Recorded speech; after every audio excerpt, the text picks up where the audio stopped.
But this Bilyonaryo.com, I invited them over. Si Melanie Mencias, who wrote this article. This is a legitimate business that we are into right now. 10% lamang yung aking pong biniling share dito. Pero mukha ko ang inlabas nila, ha?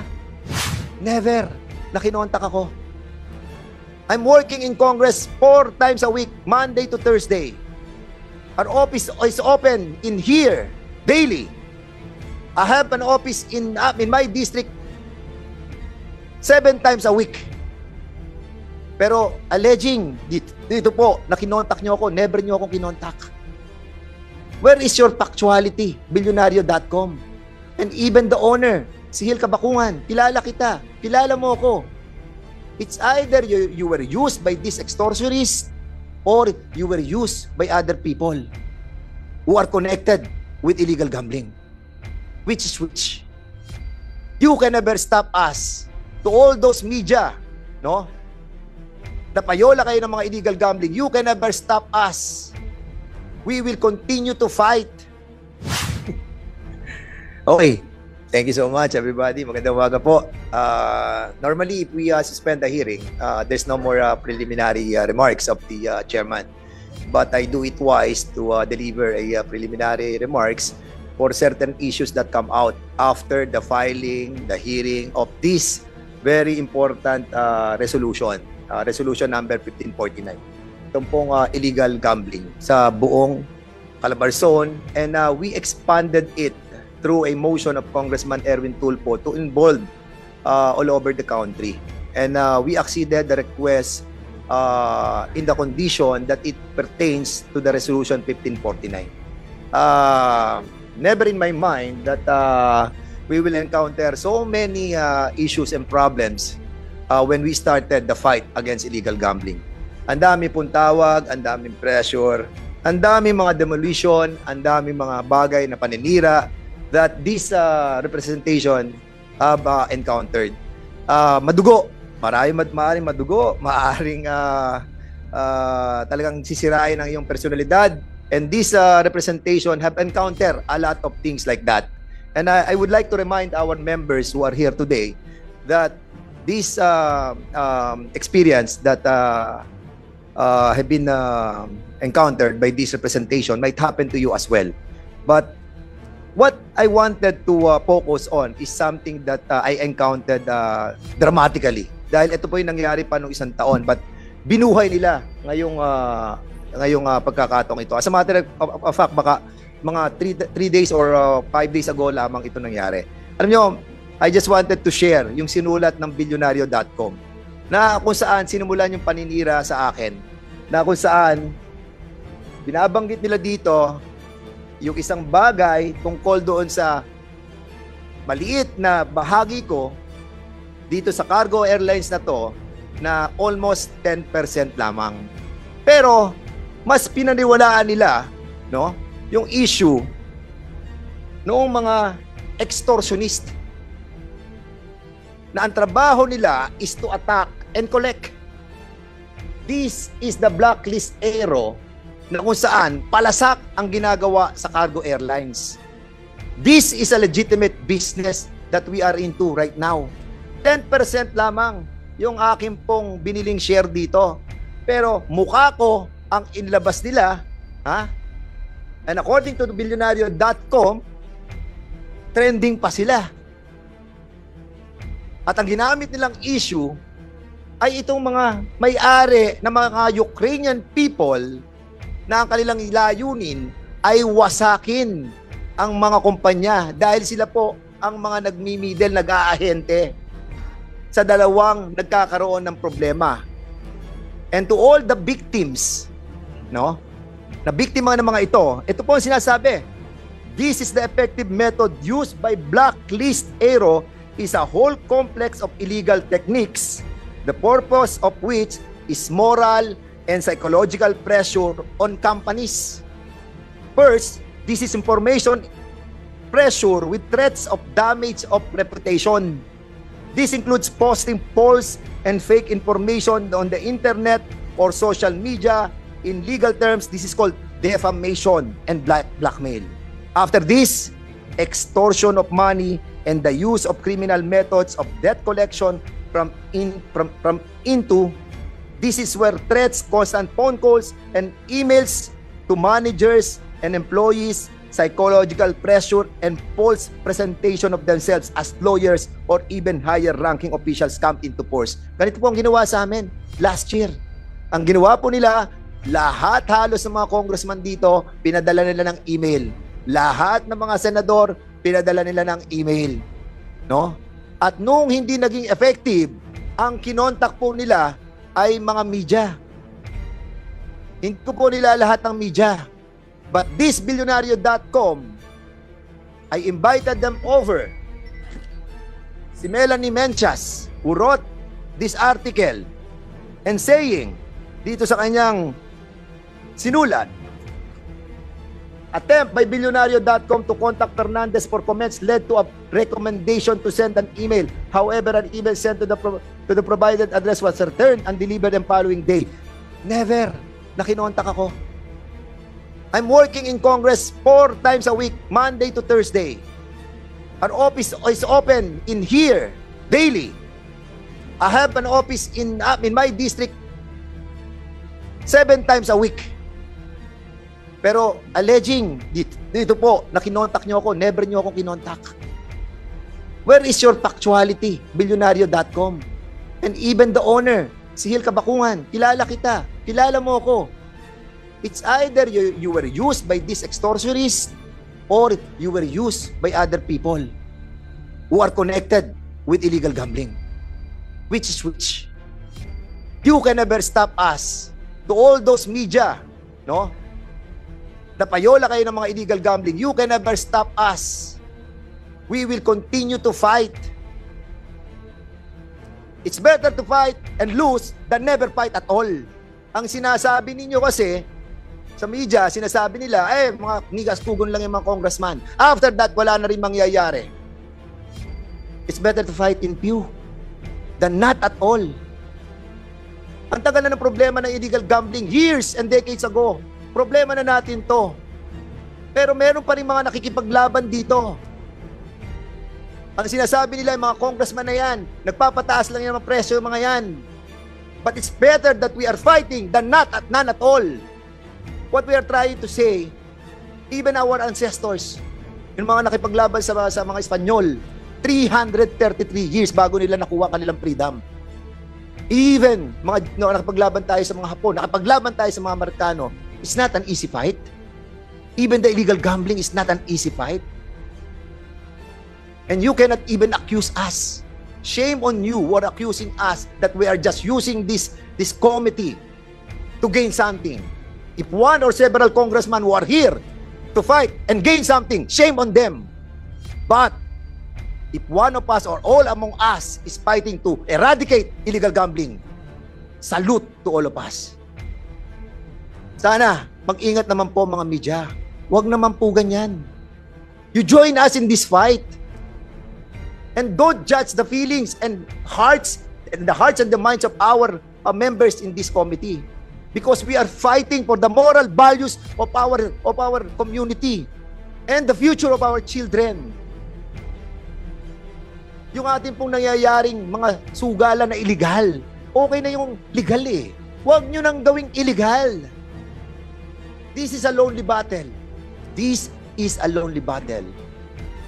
Ang kalaban namin andun, maraming pera. But we will never stop. We will never stop. But this Billionario.com, I invited them over. Si Melanie Menchas, who wrote this article, this is a legitimate business that we are into right now. 10% lamang yung aking pong biniling share dito. Pero mukha ko ang inlabas nila, never na kinontak ako. I'm working in Congress 4 times a week, Monday to Thursday. Our office is open in here daily. I have an office in my district 7 times a week. Pero alleging dito po na kinontak nyo ako, never nyo akong kinontak. Where is your factuality? Bilyonaryo.com. And even the owner, si Hil Kabakungan, kilala kita, kilala mo ako. It's either you were used by this extortionist or you were used by other people who are connected with illegal gambling. Which is which? You can never stop us. To all those media, no? Napayola kayo ng mga illegal gambling, you can never stop us. We will continue to fight. Okay. Thank you so much, everybody. Magandang umaga po. Normally, if we suspend the hearing, there's no more preliminary remarks of the chairman. But I do it wise to deliver a preliminary remarks for certain issues that come out after the filing, the hearing of this very important resolution. Resolution number 1549. Itong pong illegal gambling sa buong Calabarzon. And we expanded it through a motion of Congressman Erwin Tulfo to involve all over the country. And we acceded the request in the condition that it pertains to the Resolution 1549. Never in my mind that we will encounter so many issues and problems when we started the fight against illegal gambling. Ang dami pong tawag, ang daming pressure, ang daming mga demolition, ang daming mga bagay na paninira that this representation have encountered. Madugo, maaaring madugo, maaaring talagang sisirain ang iyong personalidad, and this representation have encountered a lot of things like that.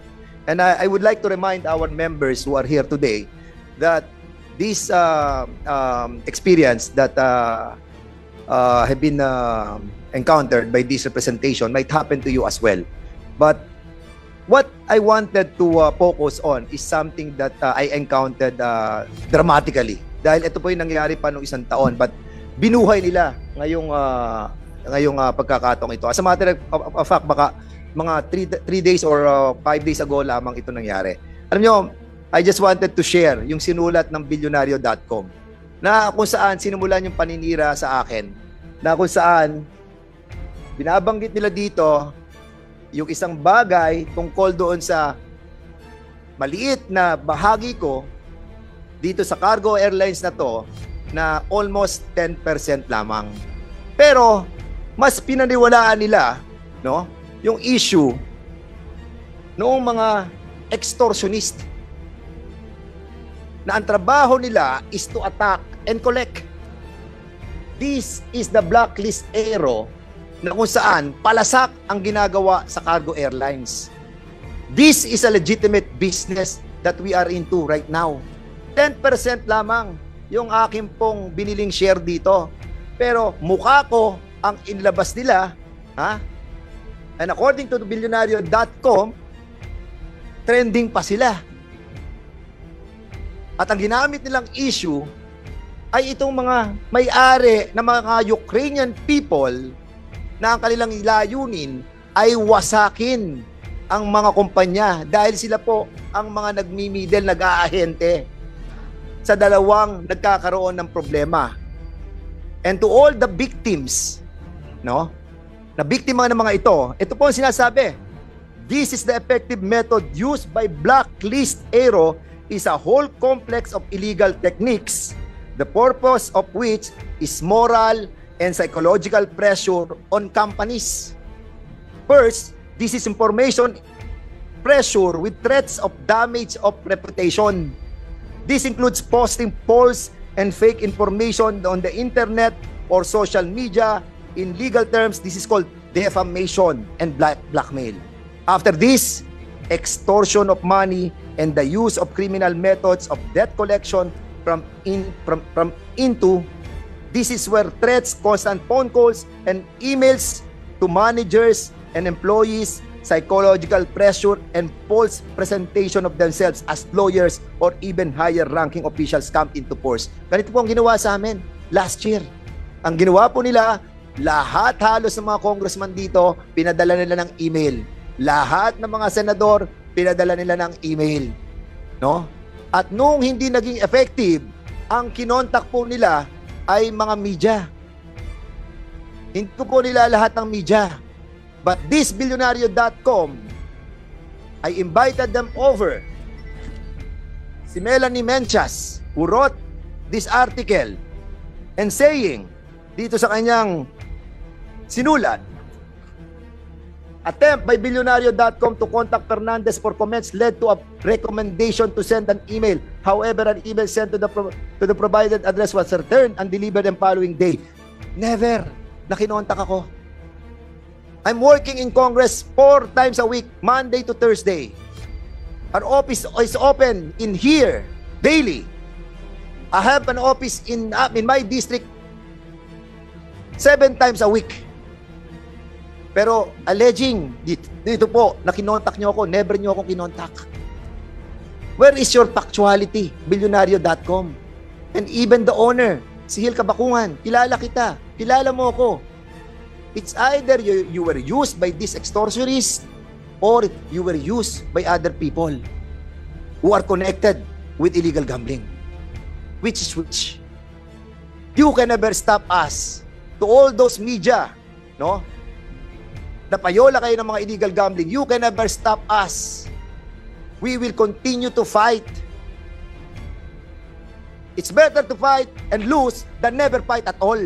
Ang sinasabi ninyo kasi, sa media, sinasabi nila, mga nigas-tugon lang yung mga congressman. After that, wala na rin mangyayari. It's better to fight in few than not at all. Ang tagal na ng problema ng illegal gambling, years and decades ago. Problema na natin to. Pero meron pa rin mga nakikipaglaban dito.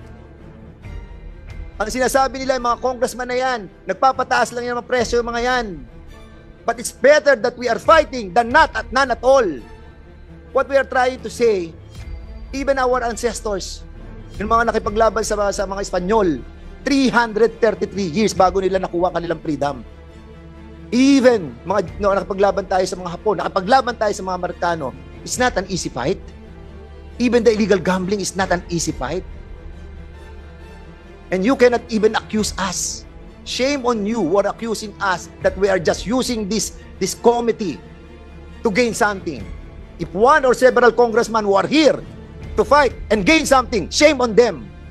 But if one of us or all among us is fighting to eradicate illegal gambling, salute to all of us. Sana, mag-ingat naman po mga media. Huwag naman po ganyan. You join us in this fight. And don't judge the feelings and hearts and the minds of our members in this committee. Because we are fighting for the moral values of our community and the future of our children. Yung ating pong nangyayaring mga sugalan na illegal, okay na yung legal eh. Huwag nyo nang gawing illegal. This is a lonely battle. This is a lonely battle. Ang kalaban namin andun, maraming pera. But we will never stop. We will never stop.